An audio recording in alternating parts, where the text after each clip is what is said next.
Je vous remercie pour l'intérêt que vous portez à l'Assemblée générale ordinaire de l'UFDG. Vous êtes massivement présents ici. Merci pour cette constance. Je voudrais remercier et féliciter les militants de notre grand parti pour leur présence massive à l'Assemblée générale ordinaire de l'UFDG.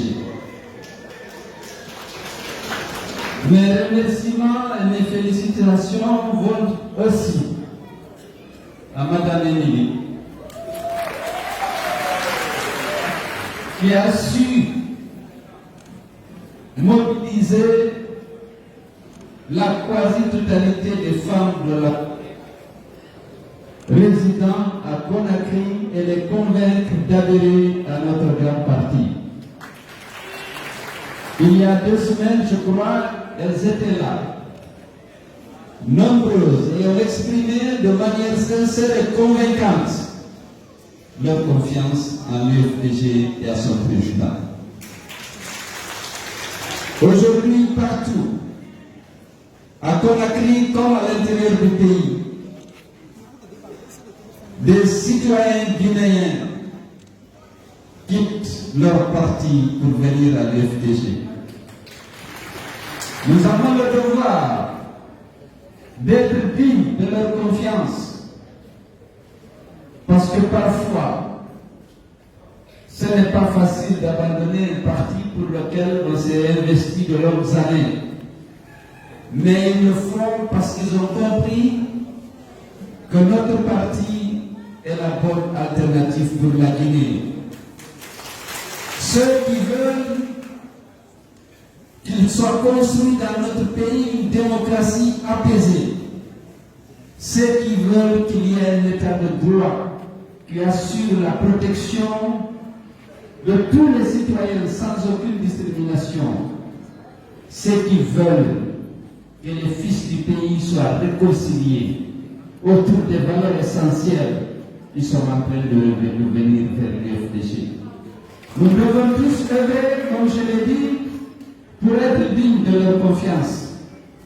Les Guinéens, l'écrasante majorité des Guinéens nous font confiance.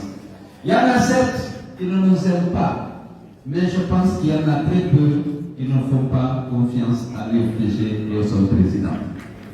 Si nous avons récolté dans les urnes les scores dont nous sommes si fiers, aussi bien en 2010 qu'en 2013, en 2015 et récemment lors des élections locales de 2018, c'est parce que les gens nous font confiance. Évidemment, très souvent, les suffrages qui nous ont été accordés ont été détournés au profit de certains concurrents qui ont l'avantage de détenir le pouvoir et d'avoir inviolé la justice et la CENI. Donc, nous devons être fiers et continuer notre combat. La victoire est au bout de notre combat. Nous êtes convaincus et il ne faut pas. Et il ne faut surtout pas fléchir maintenant, parce que vous voyez bien la détermination de M. Alpha Condé de conserver le pouvoir. Nous n'avons certes pas de visibilité claire quant à la procédure et à la méthode qu'il va utiliser, mais il n'est un secret pour personne que M. Alpha Condé et son clan ne veulent pas lâcher le pouvoir. Ils ne veulent pas respecter leur serment. Ils ne veulent pas respecter la Constitution sur laquelle M. Alpha Condé a juré par 2 fois, en 2010 et en 2015. Pourquoi vous pensez que c'est seulement pour lui l'ambition de diriger ce pays? Il y a des intérêts, il y a une affaire de gros sous. Aujourd'hui, les ressources publiques sont détournées. Comme vous le savez, les mines génèrent aujourd'hui beaucoup d'argent. En termes d'exportation, nous sommes à 60 millions de tonnes, contre 15 millions seulement en 2015. Cet argent, une bonne partie, est détourné par le clan au profit de leur poche et de leur intérêt personnel. Ils ne veulent pas renoncer à cette gabegie, à cette corruption, à ce détournement de l'ennemi public. Et c'est pourquoi nous devons être mobilisés pour imposer le respect de la Constitution et des lois de la République.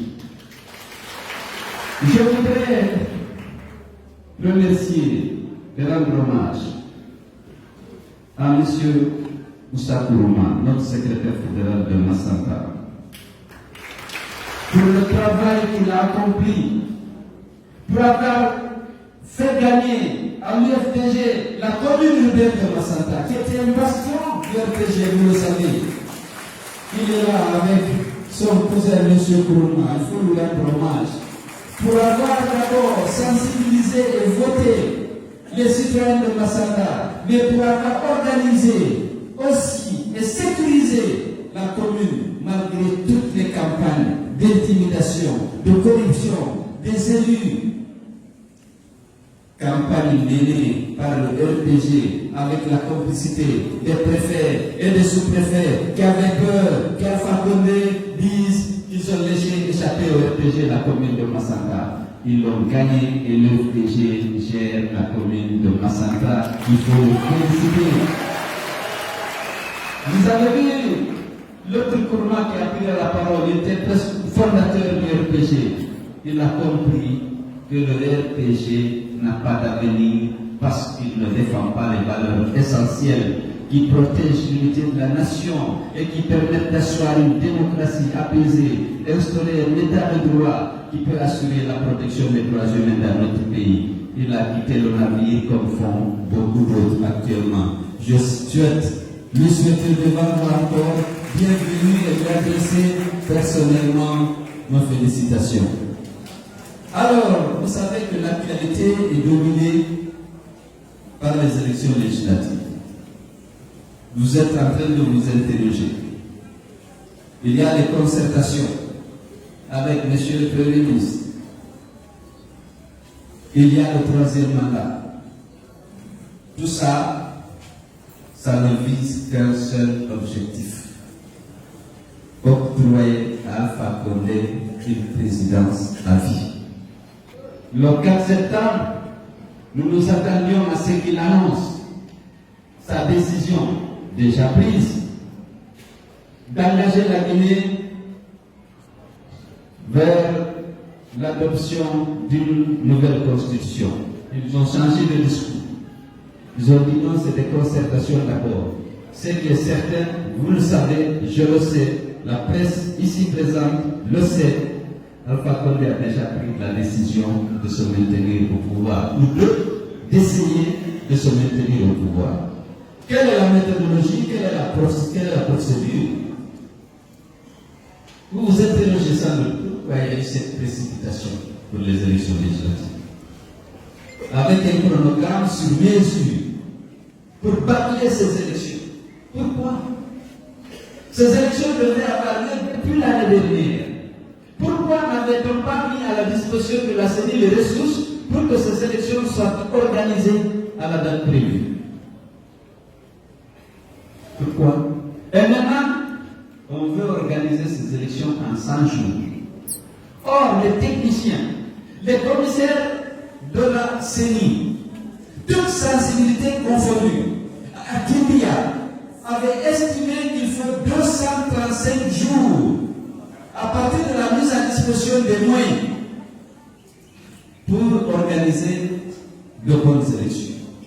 M. Kébé lui-même est sorti dans les médias. Lorsqu'on aura les ressources, lorsqu'on aura toutes les autorisations administratives et techniques, il nous faudra 235 jours. C'est seulement à la mi-août que le gouvernement a mis les ressources à la disposition de la CENI. La CENI dit qu'on peut faire ça à 100 jours, dans 100 jours. Ce n'est pas possible. Alors, il y a un double problème. Les gens disent non, si la CENI dit qu'elle peut faire, il faut aller. Si quelqu'un garde un bus ici, il vous dit, moi je peux vous déposer à l'abbaye en 2 heures. Vous allez monter dans le bus?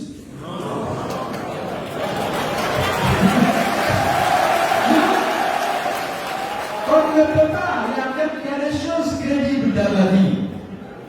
Lorsqu'on dit tout de suite, donne-moi ici 50 000 francs, je t'apporte un sac de riz du pays. Tu vas lui donner 50 000? Tu sais qu'il ne peut pas. Où il va trouver un sac de riz du pays, en tout cas du bon riz à 50 000? Ce n'est pas possible. Le chronogramme décliné par M. le Président de la CENI n'est pas réaliste, n'est pas faisable. Alors qu'est-ce qu'il veut? Mais pourquoi la Guinée est comme ça? On sait pertinemment que c'est impossible d'organiser des élections, de vraies élections dans ce délai. Et quand même on dit on peut, parce qu'Alpha Condé a dit il faut. L'indépendance de la CENI n'est plus là. C'est le même quelqu'un qui nous a dit il y a quelques mois, il nous faudra 235 jours. Un chronogramme, c'est la série d'une action à mener. Et pour chaque action, il y a un délai. Il y en a qui peuvent être commencés que lorsque l'action précédente est terminée. On ne peut pas les mener ensemble. Mais ils disent non, parce qu'Alpha dit non, il me faut des élections avant la fin de l'année. Des actions qui ne sont pas menées, qui sont loin, les conditions sont loin d'être réunies. On dit le logiciel va être libéré, remis à la CENI seulement le 1er octobre. Dans le chronogramme de M. Kébé, c'est non seulement le logiciel est remis, mais il est installé dans les kits le 18 septembre. C'est pas la réalité. Mais pourquoi tout ça? Pourquoi notre pays est dirigé par des gens comme ça, à tous les niveaux? On peut raconter des choses qui ne correspondent pas à la réalité. On viole de manière flagrante la loi. Et on défend. Et on assume. C'est ça. Le chronogramme ne peut pas tenir ça ne vise qu'un seul objectif. C'est de bâcler les élections pour donner à Alpha Condé la majorité qualifiée et pour le dispenser de l'organisation d'un référendum pour faire adopter la nouvelle constitution à l'Assemblée. C'est une des hypothèses les plus critiques parce que sinon on ne peut pas. Les commissaires se sont retrouvés. Ils ont évalué toutes les actions à mener. Ils ont estimé que le plus tôt, c'est le 2 mars. Parce qu'il y a des délais légaux. On dit que lorsque les listes, après l'enrôlement, on doit les afficher 15 jours pour donner aux citoyens le temps de venir vérifier s'ils sont enrôlés. S'ils ne sont pas enrôlés, pour revendiquer leur enrôlement.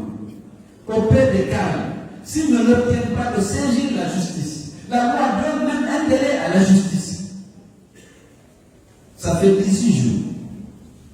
15 jours d'affichage et 3 jours pour que la justice se prononce sur gagne.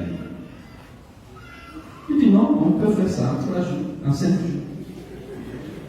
Voilà, alors, tout le travail, il y a les pratiques, il y a les bonnes pratiques.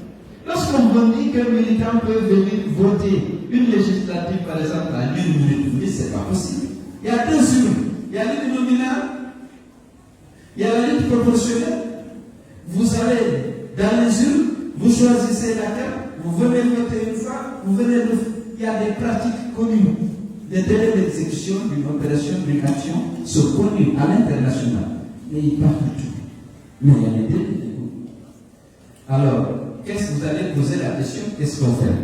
On ne peut pas laisser faire une organisation qui vise le 3e mandat sous une autre forme. On va se retrouver au FNDC parce que toute cette pagaille qu'on veut organiser, c'est pour aller au 3e mandat. Enfin, aujourd'hui, il n'a aucun objectif, c'est le 3e mandat. Comme il n'a pas eu d'appui à l'extérieur pour le soutenir dans cette vérité, vous avez suivi la position des États-Unis. Celle de la France est pareille, même si elle n'a pas été officiellement publiée. Personne ne peut soutenir. Tous les États veulent soutenir le respect de la loi. Alors, donc, il va essayer de manier pour obtenir cette majorité à l'Assemblée, mais il faut considérer que ça, c'est une forme de troisième mandat. Si on a refusé d'installer les chefs de quartier, c'est parce qu'on veut le troisième mandat. Parce que si les élections, si les chefs de quartier sont des hommes justes, le pouvoir n'a pas d'appui pour organiser la fraude dans le quartier. Sinon, c'est la loi qui dit 15 jours après l'installation des conseils communaux, on installe le conseil de quartier, le chef de quartier. On regarde les résultats des élections locales dans le quartier. Tout cela participe à l'organisation, à l'adoption de la nouvelle constitution. Il faut que les Guinéens le comprennent. Et tout le dispositif qu'on a mis contre le troisième mandat, qu'il soit mobilisé contre justement cette mascarade en cours de préparation pour que nous puissions exiger des élections transparentes et refuser que M. Alpha Condé s'exploite la majorité qualifiée nécessaire à l'adoption de sa nouvelle constitution. Il y a les concertations. Certains sont partis aux concertations, c'est leur droit. Mais si c'est pour parler de la nouvelle constitution, nous on a pris position. Notre position est connue. On ne discute pas de changement de constitution. Il n'y a aucun motif. Il n'y a aucun motif pour changer de constitution. J'ai écouté le ministre dire, mais il faut qu'on modifie le mandat de collectivité. Il faut qu'on assure la représentation des Guinéens de l'extérieur. Il faut qu'il y ait des candidatures indépendantes. Eh bien, tout ça peut faire l'objet d'une révision. C'est simple. Si le président, si le gouvernement estime qu'il faut assurer une meilleure représentation des Guinéens de l'extérieur, qu'ils introduisent un projet de loi pour faire une révision sur le point concernant ça. Mais les dispositions intangibles, la limitation des mandats, on ne peut pas toucher. Or, c'est ça qui intéresse la femme.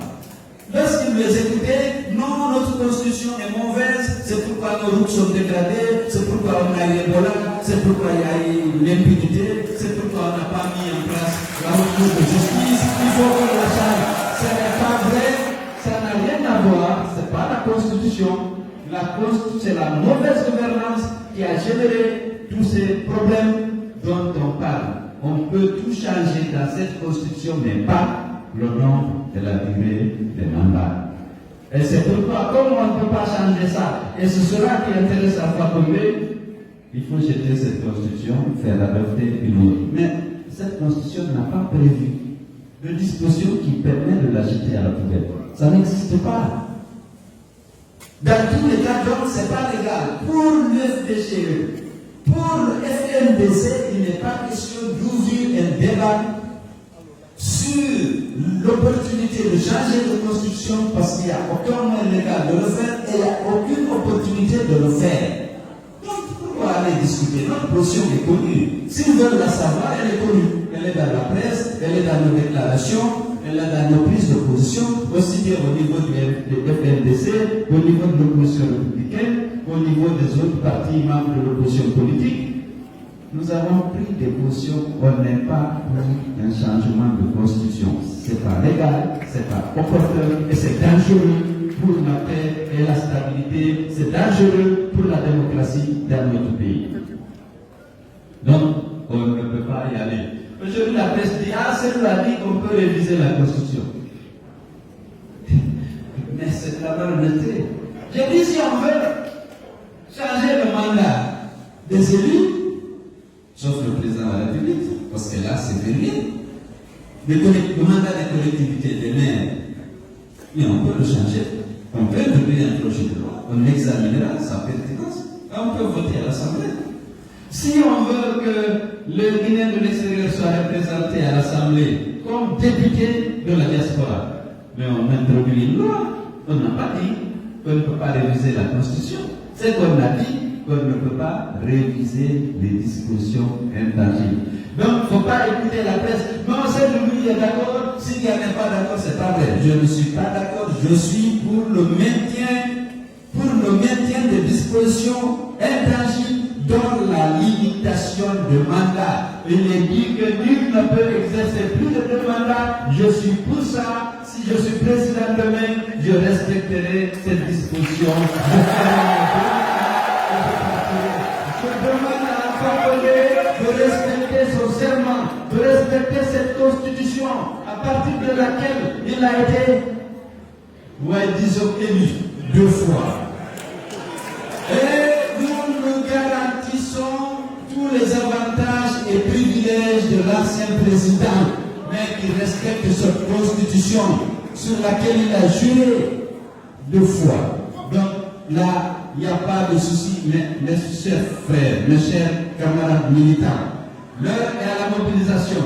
Il y a tous ces défis. Alpha n'entend qu'un seul langage, c'est lui de la rue. Il est temps maintenant qu'on bouge, qu'on arrête de dire qu'il faut se mobiliser. La sensibilisation doit se terminer pour qu'on passe à l'action, pour qu'on montre à ce monsieur que le peuple guinéen n'accepte pas son projet. Et nous allons très bientôt lancer les moteurs au niveau du FNDC. Il faut que l'UFDG soit en première ligne parce que nous n'accepterons pas. Et ça doit être clair pour tout le monde. Personne ne va nous intimider. Personne ne va nous empêcher de continuer ce combat pour la démocratie, pour l'unité de la Guinée, pour sa stabilité et pour le respect des principes et des règles de l'état de droit.